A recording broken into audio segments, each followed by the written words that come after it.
ஆண்டவருடைய நாமம் மகிம்படுவதாக. உங்கள் யாவருக்கும் ஆண்டவராகிய இயேசு கிறிஸ்துவின் நாமத்தினாலே என் அன்பின் வாழ்த்துக்களை சொல்லிக்கொள்ள ஆசைப்படுகிறேன். எனக்கு அருமையானவர்களே, இந்த நாளில் கூட விசேஷமாக நல்ல ஒரு பாடத்தை கற்றுக்கொள்ள ஆண்டவர் நமக்கு உதவி செய்வாராக.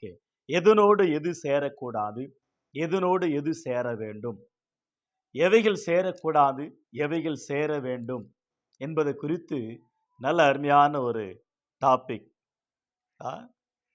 வாட் ஷுட், நமக்கு எது ஷூட்டாக இருக்கும், ஷூட்டபிளாக இருக்கும், எது சூட்டபிளாக இருக்காது என்பது குறித்து தான் நல்ல அருமையான ஒரு தலைப்பாக இருக்கிறது. ஆகவே இந்த நாளில் கூட விசேஷமாக எதனோடு எது சேர வேண்டும், எதனோடு எது சேரக்கூடாது என்பதை குறித்து நல்ல, இன்றைக்கு உலகத்தில் இருக்கிற 800 கோடி மக்கள் இருக்கிறார்கள். அவர்கள் மத்தியில் அனுதினமும் ஆகாரம் புசிக்கிறார்கள், அனுதினமும் அவர்கள் உடைகளை உடைத்துக் கொள்கிறார்கள், வேலைகளை செய்கிறார்கள், அனுதினமும் அவர்கள் படுகிற பிரயாசங்களை நாம் பார்க்கிறோம். ஆகவே அவர்கள் ஆகாரத்தில் சேர்க்கக்கூடாதவைகள் சேர்க்கக்கூடியவைகள். உப்பு அதிகமாக சேர்க்கக்கூடாது, காரம் அதிகமாக சேர்க்கக்கூடாது, எண்ணெய் அதிகமாக சேரக்கூடாது. அதை காரணம் உரப்பு இல்லைங்களா. சர்க்கரை அதிகமாக சேர்க்கக்கூடாது. அப்படியாக அந்த கலர் பவுடர்கள் அதிகமாக சேர்த்து கொள்ளக்கூடாது. இவைகள் சாப்பாடில் சேர்த்து கொள்ளுகிறவைகள் சில, சேர்க்கக்கூடாதவைகள், சேர்க்கக்கூடாதவைகள் சேர்த்து கொள்ளக்கூடியவைகள்.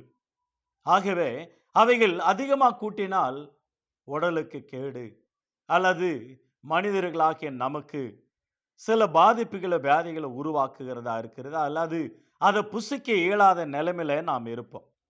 அதே வண்ணமாக பழமொழிகள் சொல்லுவாங்க இல்லைங்களா, பன்றியோடு கன்று சேரக்கூடாது, அதுக்கும் அதே புத்தி தான் வந்துவிடும் என்று சொல்லுவார்கள். இன்னொன்று சொல்லுவாங்க இல்லைங்களா, நல்ல ஒரு வார்த்தையாக, உன்னுடைய நண்பன் யாருன்னு சொல்லி உன்னுடைய கேரக்டரிஸ்டை நான் சொல்கிறேன். அப்போது யாரோடு யார் சேர்ந்தால் நல்லா இருக்கும், யாரோடு யார் சேராவிட்டால் நல்லா இருக்கும் என்பது குறித்து நமக்கு நன்றாக தெரியும். உன் ஃப்ரெண்ட்ஸ் யாருன்னு சொல்லுவாங்க. அதோடு கூட உலகத்தில் நாடுகளில் நாம் பார்க்கிறோம், சில நாடுகள், இந்த தேசத்தை சேர்ந்தவன் அவனோட்டு கூட சேராத, இவன் இந்த தேசத்தை சேர்ந்தவன் அவனோட்டு கூட சேராத, இவன் இந்த இனத்தை சேர்ந்தவன் அதோடு கூட சேராதே. சில பேர் திட்டுறதை நாம் பார்க்கிறோம். சவுத்து பக்கம் இருக்கிறவங்க நார்த்து பக்கம், நார்த்து பக்கம் இருக்கிறவங்கள சவுத்து பக்கம், இப்படி வெளிநாடுகள் இருக்கிறவர்கள் நம்ம வெளிநாடுகள் இருக்கிறவர்களை திட்டுவோம். திட்டிட்டு அதோடு கூட பெரிய சண்டை வந்துச்சுன்னா சொல்லுவாங்க, பாருங்க அந்த ஜாதி சரியில்லைங்க, அந்த ஜாதியோடு சேராத. இப்போ அந்த ஜாதி தான் நம்ம இந்திய நாட்டில் தலைவிரித்து கொண்டு ஆடுது. அப்படி இருக்கக்கூடாது என்பதை குறித்து அருமையாக எத்தனையோ தலைவர்கள், உலக தலைவர்கள், நம்ம நாட்டு தலைவர்கள் தியாகம் பண்ணாங்க, உபதேசித்தாங்க, சட்டத்திட்டங்களை எழுதி கொடுத்தார்கள். ஜாதி இல்லை, ஜாதின்னு சொல்லக்கூடாது என்று சொல்லி. ஆனால் உபாகமம் 4ஆம் அதிகாரம் 7ஆம் வசனம் 8ஆம் வசனம், தேவாதி தேவனை எவ்வளவு சமயமா பெற்று இருக்கிற பெரிய ஜாதி வேற எது? ஆண்டவராகி தேவனுடைய வார்த்தையை பெற்று இருக்கிற பெரிய ஜாதி இதை விட வேற யாரு? கிறிஸ்தவர்கள் ஆண்டவரை சமீபத்தில் நம்ம தொழுது கொள்ளும் பொழுதெல்லாம் அவர் வருகிறார். நம்ம தான் பெரிய ஜாதி. ஆண்டவர் வானத்தை பூமி உண்டாக்கின ஆண்டவருடைய வார்த்தை நம்ம கிட்ட கொடுத்திருக்கு, நம்ம தான் பெரிய ஜாதி.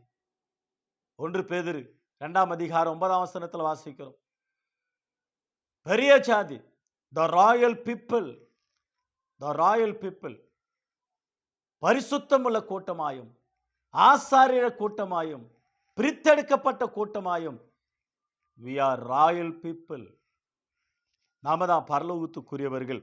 ஆகவே உலகத்தில் எந்த ஜாதியும் கிடையாது, ஒன்றே ஒன்று, ஆண் ஜாதி பெண் ஜாதி. ஆதியாகமம் 1ஆம் அதிகாரம் 26 27 வாசிக்கிறோம், பிதாவாகி தேவன் தமது சாயலாகவும் தமது ரூபத்தின்படியும் ஆணும் பெண்ணுமாக உருவாக்கினார். ஆதியாகமம் 2ஆம் அதிகாரம் 7ஆம் வசனத்திலும், பூமியின் மண்ணினால் உருவாக்கி ஜீவ சுவாசத்தை அவன் நாசில் ஊதினான், ஜீவாத்மாவானான். ஜாதி கிடையாது.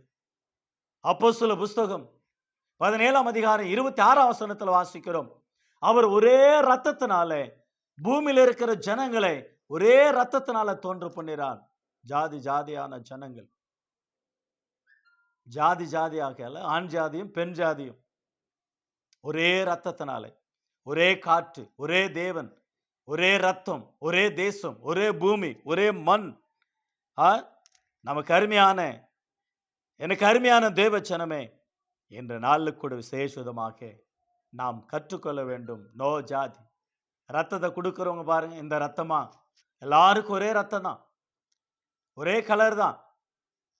ஒருவேளை குரூப்புகள் வேற இருக்கலாம், A group, B group, AB negative, AB positive, but ஒரே ரத்தம் தான். ஆனால் ஆண்டவர் எல்லாருக்கும் ஒன்று தான். இந்த உலகத்தில் மிக முக்கியமானவர்கள், இன்னும் முக்கியமானவர்கள் சொல்லலாம். துணி தைக்கிறவன் இல்லாவிட்டால் நம்ம நல்லா அழகாக ட்ரெஸ் போட முடியாது. செருப்பு தைக்கிறவங்க இல்லாவிட்டால் நம்ம அழகாக ஷூ, செருப்பு உடுத்திக்கொள்ள இயலாது. அதோடு கூட நமக்கு முடி கட் பண்ணி அழகுபடுத்துகிறவர்கள் இல்லாவிட்டால் நாம் இந்த தேசத்தில் அழகுள்ளவர்கள் என்றும், அல்லது யாரும் நம்மளை மதிக்க மாட்டாங்க, சேர்ந்த மாட்டாங்கன்னு சொல்லுவாங்க இல்லைங்களா? அது கூட நடக்காது. இவர்கள்லாம் முக்கியமானவர்கள். துணி துவைக்கிறவர்களும், துணி தைக்கிறவர்களும், முடி கட் பண்ணுறவர்களும், பியூட்டி ஃபார், அதாவது அழகு சாதம் படுத்துகிறவர்களும், செருப்பு கடை வைக்கிறவங்களும், செருப்பு தைக்கிறவங்களும், இவங்க 3 பேர் இல்லாவிட்டால் நாடு இல்லை, நாமும் இல்லை, அழகு இல்லை. இவர்களையே நாம் மதிக்க வேண்டும், அவர்களை நாம் ரெஸ்பெக்ட் பண்ண வேண்டும், அவர்களை நாம் அதிகமாக நேசிக்க வேண்டும், அவர்களுக்கு உதவி செய்ய வேண்டும். லேவியராகமம் புஸ்தகம் 19ஆம் அதிகாரம் 18ஆம் அதிகாரம், லெவிட்டிஸ் சாப்டர்ஸ் 18, லேவியராகமம் 18ஆம் அதிகாரம் வசனம் 21, 22, 22, 23 ஆகிய வசனங்கள், 22 முதல் கடைசி வரை கூட நீங்க வாசிக்கலாம். அவைகள் என்ன சொல்லப்படுகிறது என்றால், யாரோடு யார் சேரக்கூடாது, யாரோடு யார் சேர வேண்டும். மருமகன் மாமியாரோடு கூட சேரக்கூடாது, மச்சன்சோடு கூட சேரக்கூடாது, சித்தியோடு சேரக்கூடாது, தாயோடு சேரக்கூடாது, தங்கச்சோடு, உடன் பிறந்த தங்கச்சோடு சேரக்கூடாது. அப்படி இருவருமாக அந்த தவறான காரியங்கள் உடலூறு கொள்ளக்கூடாது. ஆவணமாகவே கீழே லேவியராகமம் 18ஆம் அதிகாரம் வசனம் 22, 23, பெண்ணோடு சம்பயோகம் பண்ணுகிறது போல ஆணோடும் சம்பயோகம் பண்ண வேண்டாம், அது அருவருப்பானது. யாதொரு மிருகத்தோடு நீ புணர்ச்சி செய்து அதனால் உன்னை தீட்டுப்படுத்த வேண்டாம்.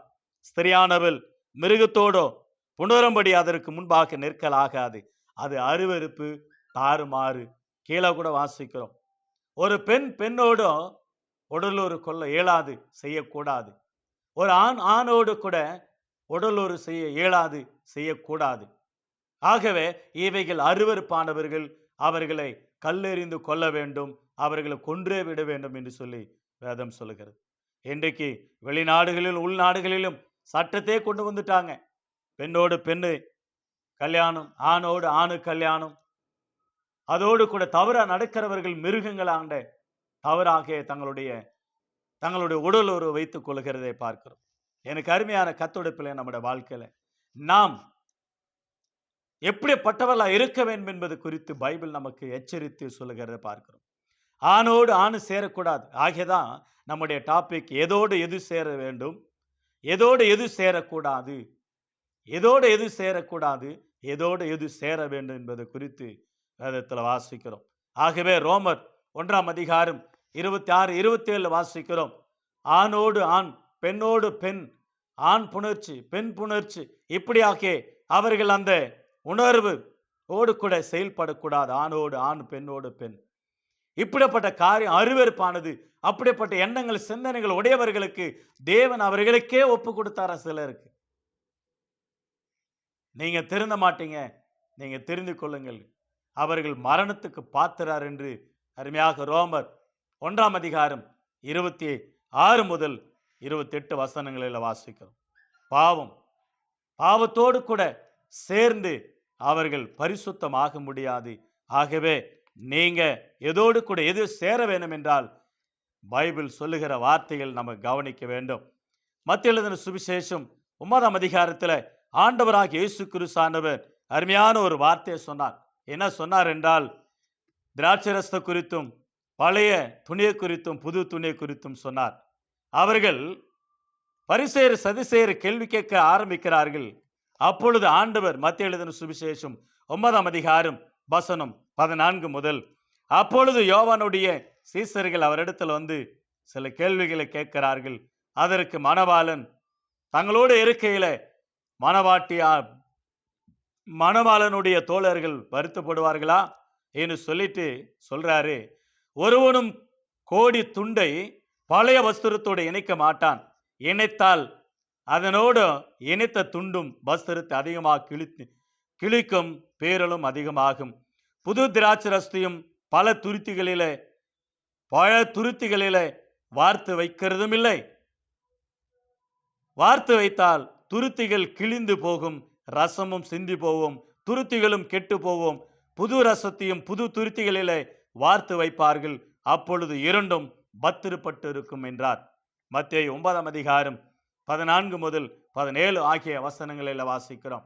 ஆண்டவர் எதோடு எது சேர வேண்டும், எதோடு எது சேரக்கூடாது என்பது குறித்து அழகாக சொல்லியிருக்கிறத பார்க்கிறோம். ஆகவே புது துணியும் பழைய துணியும் இணைத்து தைக்க இயலாது. பழைய திராட்சரசத்தையும் புது திராட்சரசத்தையும் ஒரே துருத்தில அதை சேர்த்து வைக்க இயலாது. ஏனென்றால் இரண்டுமே கெட்டு போகும். ஆகவேதான் நம்முடைய வீடுகளில் பாருங்க, பழைய சாப்பாடு இருந்தால் புது சாப்பாடு சேர்க்க மாட்டாங்க.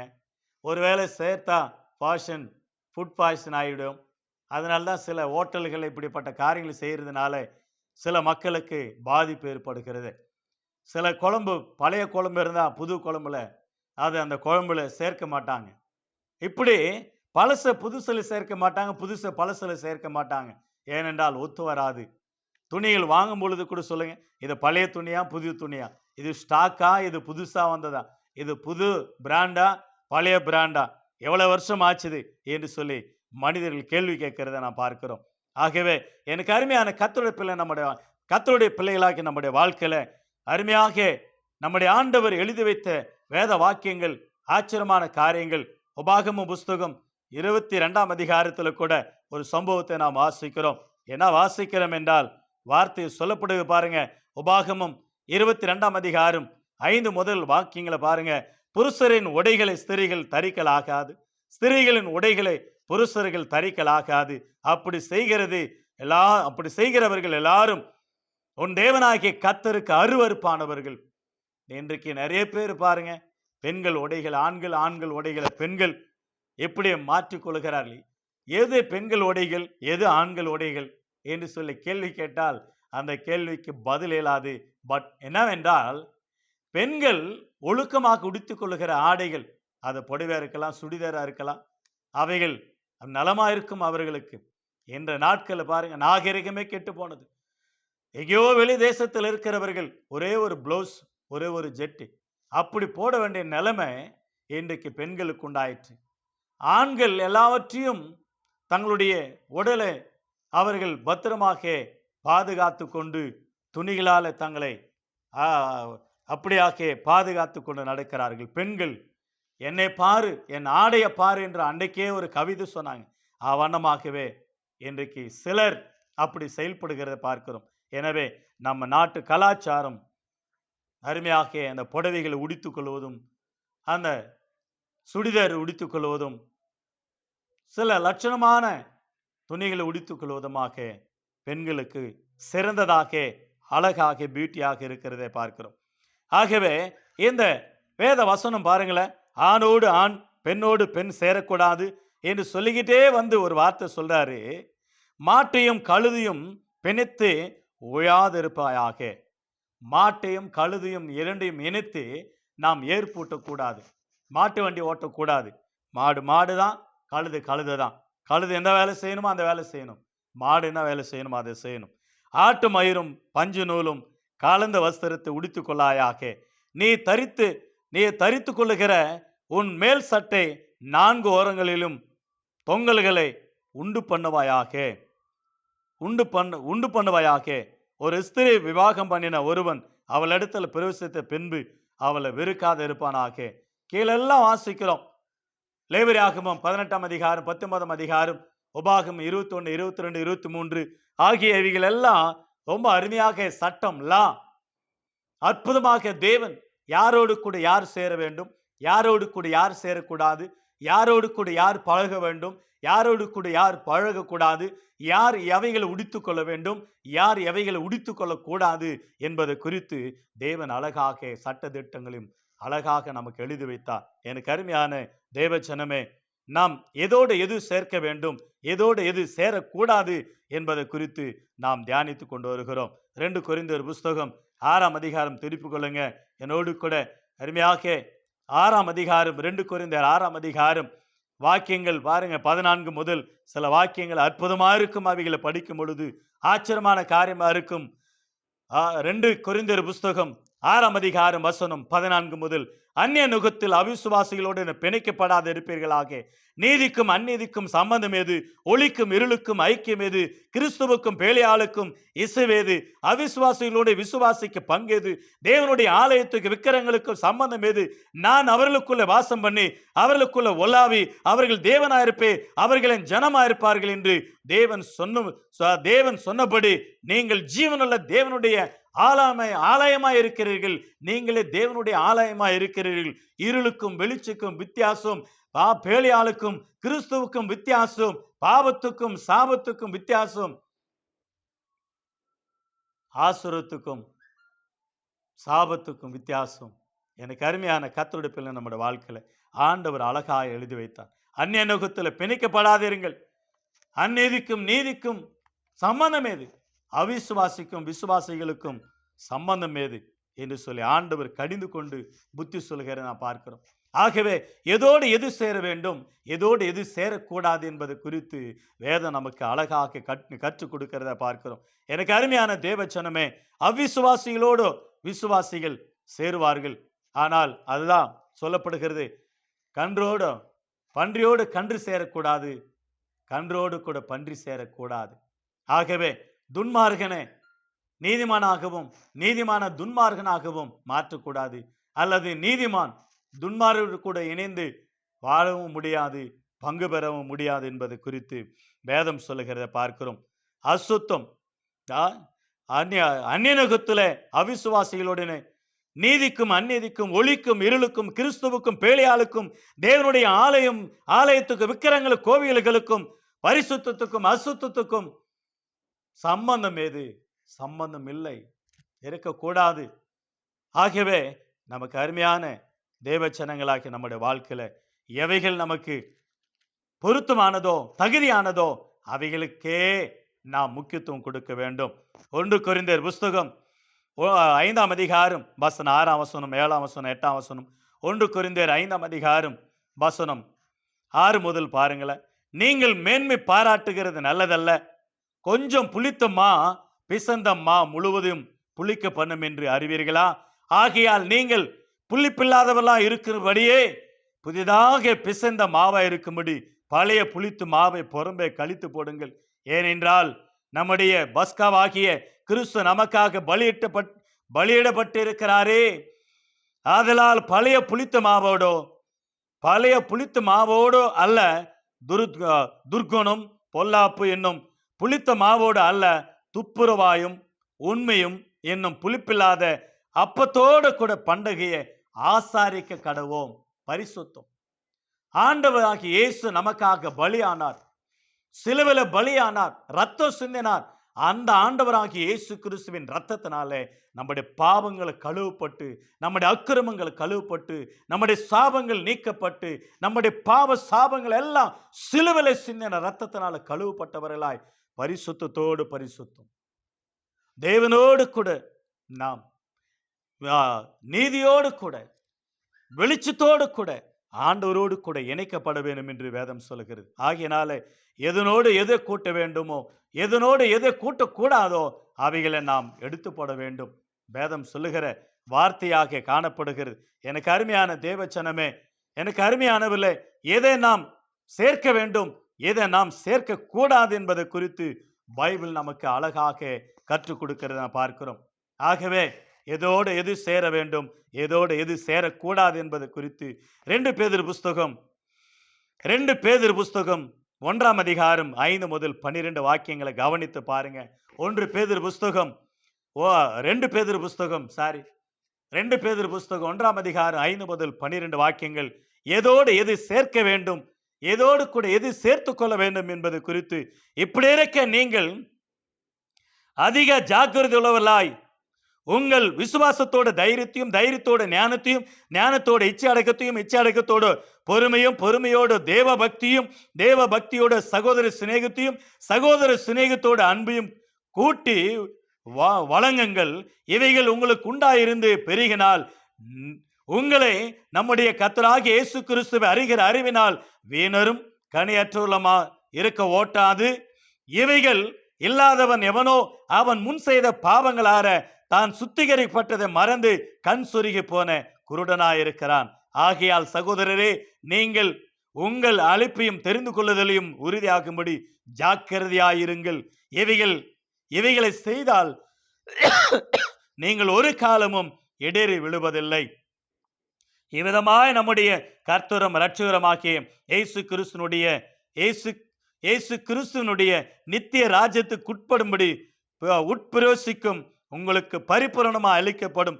இது நிமித்தம் இவைகளை நீங்கள் அறிந்தும் நீங்கள் இப்பொழுது அறிந்திருக்கிற சத்தியத்தில் உறுதிப்படுத்த முடியும். உங்களுக்கு இவைகளை எப்பொழுதும் நினைப்பூட்ட நான் அசதியாயிரேன். எவைகளை சேர்க்க வேண்டும், எவைகளை சேர்க்கக்கூடாது, எவைகளை கூட்டிக் கொள்ள வேண்டும், எவைகளை கூட்டிக் கொள்ளக்கூடாது என்பது குறித்து சொல்லப்படுகிறத பார்க்கிறோம். எனக்கு அருமையான தேவச்சனமே, அருமையானவர்களே, இந்த நாளுக்கூட சேஷமாக எதோடு எது சேர வேண்டும், எதோடு கூட எது சேரக்கூடாது என்பது குறித்து பைபிள் நமக்கு அழகாக கற்றுக் கொடுக்கிறத பார்க்கிறோம். ஆகவே நம்ம எல்லாரும் ஆவிக்குரியவர்கள், ஆண்டவருக்குரியவர்கள், பக்தி உள்ளவர்கள், தேவ பக்தி உள்ளவர்கள். எதோடு எது சேர வேண்டும், எதோடு கூட எது சேரக்கூடாது என்பது குறித்து நாம் சிந்திக்க கடமைப்பட்டு இருக்கிறோம். 1 தீமோத்தேயு புஸ்தகம் 6ஆம் அதிகாரம் வசனம் 11ஆம் வசனம் 12ஆம் வசனம் பாருங்க. நீயோ தேவனுடைய மனுஷனே, இவைகளை விட்டு ஓடி நீதியும், தேவ பக்தியும், விசுவாசத்தையும், அன்பையும், பொறுமையும், சாந்த குணத்தையும் அடையும்படி நாடு. இவைகளை கொலோசியர் 3ஆம் அதிகாரம் 1 முதல் கூட சில வாக்கியங்கள், இவைகளை நாடு, மேலானவைகளை நாடு, மேலானவைகளை தேடு, மேலானவைகளை சேர்த்துக்கொள். ஆனா அதுக்கு கீழவும் மேலவும் பண ஆசை எல்லாத்தையுமிக்கு வேறு, விசுவாசத்தை விட்டுவிட செய்யும், தேவ பக்தி மறுதலிக்க செய்யும். ஆனால் அவைகள் எல்லாம் விட்டோடி, அவைகளை விட்டுவிடு, இவைகளை நாடு, இவைகளை கூட்டிக்கொள், இவைகளை சேர்த்துக்கொள். 2 தீமோத்தேயு புஸ்தகம் 2ஆம் அதிகாரம் வசனம் சொல்லப்படுகிறது. அருமையான ஒரு வார்த்தை.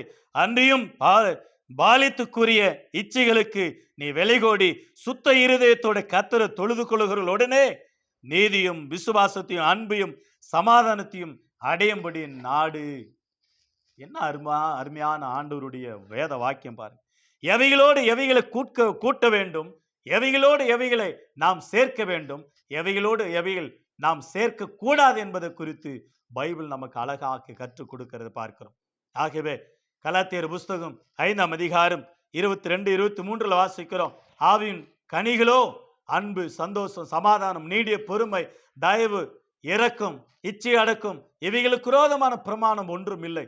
இவைகள் நம்முடைய ஆவிக்குரிய வாழ்க்கையில வளர்வதற்கு, நாம் வாழ்வதற்கு, நாம் ஜீவிப்பதற்கு, நாம் அநேகருக்கு ஆசீர்வாதமாக இருப்பதற்கு ஆவிக்குரிய கனிகளை நாம் கூட்டிக் கொள்ள வேண்டும், பெருக்கிக் கொள்ள வேண்டும், அவைகளை இணைத்துக் கொள்ள வேண்டும்.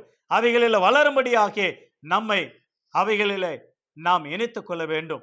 ஆகதான் ஆண்டவர் சொன்னார், யோவான் 15ஆம் அதிகாரம், நான் பிதாவாகிய தேவன் திராட்சை தோட்டக்காரராக இருக்கிறார், நான் செடியா இருக்கிறேன், நீங்கள் கொடிகளா இருக்கிறீர்கள். கொடியானது செடியோடு கூட இணைக்க சேர்க்க விட்டால் அது தானாக எரியுண்டு அது காய்ந்து போய்விடும், அதை சுட்டெரிப்பதற்கு போடுவார்கள் என்று சொல்லப்படுகிறது. ஆகவே எனக்கு அருமையான கர்த்தருடைய பிள்ளை, நம்முடைய வாழ்க்கையில ஆண்டவரோடு கூட இணைய வேண்டும், பரிசுத்தவான்களோடு கூட இணைய வேண்டும், பரிசுத்த கூட்டத்தில் சேர வேண்டும், சபையில நாம் சேர்க்கப்பட வேண்டும். எவைகளை எந்தெந்த இடத்துல சேர்க்க வேண்டுமோ அந்தந்த இடத்துல சேர்க்க வேண்டும். எவைகளை யாரோடு கூட இணைக்க வேண்டுமோ அவரோடு கூட தான் இணைக்க வேண்டும். ஆகவே எனக்கு அருமையான கர்த்தருடைய பிள்ளை, நம்முடைய வாழ்க்கையில எதனோடு எது சேரக்கூடாது, எதனோடு எது சேர வேண்டும் என்பதை குறித்து அழகாக கற்றுக்கொள்ள கர்த்தர் நமக்கு உதவி செய்தார். ஆகவே எனக்கு அருமையான கர்த்தருடைய பிள்ளை, நம்முடைய வாழ்க்கையில ஆண்டவரோடு கூட இணைவோம். ஆண்டவர் சொல்லுகிற வார்த்தையை கேட்போம். ஆண்டவருக்காக நாம் பரிசுத்தமுள்ளவர்களாய் பிரித்தெடுக்கப்பட்ட ஒரு கூட்டமாய், எக்லிசியா பிரித்தெடுக்கப்பட்ட ஒரு கூட்டம், எக்லிசியா பிரித்தெடுக்கப்பட்ட தேவனுடைய பிள்ளைகள். ஆகவே 1 பேதுரு 2ஆம் அதிகாரம் 9ஆம் வசனத்தில் வாசிக்கிறோம் இல்லையா? we are royal people, we are royal people, we are holy people, we are God people. நாம் பரலோகத்துக்குரியவர்கள், பரிசுத்தவான்கள். ஆகவே நாம் வித்தியாசத்தை காண்பிப்போம் உலகத்துக்கு. ரோல் மாடல் கிறிஸ்தவர்கள், உலகத்துக்கு முன்மாதிரி, ரோல் மாடல். ஆகவே தேவனுடைய பிள்ளைகளாக நம்முடைய வாழ்க்கையில நாம் எதோடு எது சேரக்கூடாது, எதோடு எது சேர வேண்டும் என்று டாபிக்களை படித்து கொண்டோம். அவைகளை இணைத்துக் கொள்ளுவோம். அவைகளுக்காகவே நாம் பிரயாசப்படுவோம். தேவனுக்காக பக்தி வைராகியம் வாழ்ந்து கொள்ள ஆண்டவர் நமக்கு உதவி செய்வாராக. உங்களை யாவரையும் இயேசுவின் நாமத்தில் வாழ்த்துகிறேன். நீங்கள் எங்கள் ஊழியர்களுக்காக ஜெபம் பண்ணுங்கள். கர்த்தருடைய நாமம் மகிம்படட்டும். லைக் பண்ணுங்க, சப்ஸ்கிரைப் பண்ணுங்க, அநேகருக்கு ஷேர் பண்ணுங்க. இந்த செய்திகள் இது ஒரு பைபிள் ஸ்டடியாக நாங்கள் எடுக்கிறோம். இவைகள் கர்த்தர் சித்தமானால் வருகிற நாட்களில் பெங்களூர் பட்டணத்தில் பைபிள் காலேஜ் நடத்த கூட கர்த்தர் உதவி செய்வாராக. அவைகளுக்காக நீங்கள் ஜெபிக்கும்படியாக நான் அன்போடு கூட கேட்டுக்கொள்கிறேன். கர்த்தருடைய நாம் மகிம்படட்டும். Thank you everybody. Thank you every one. God bless you. God bless you. God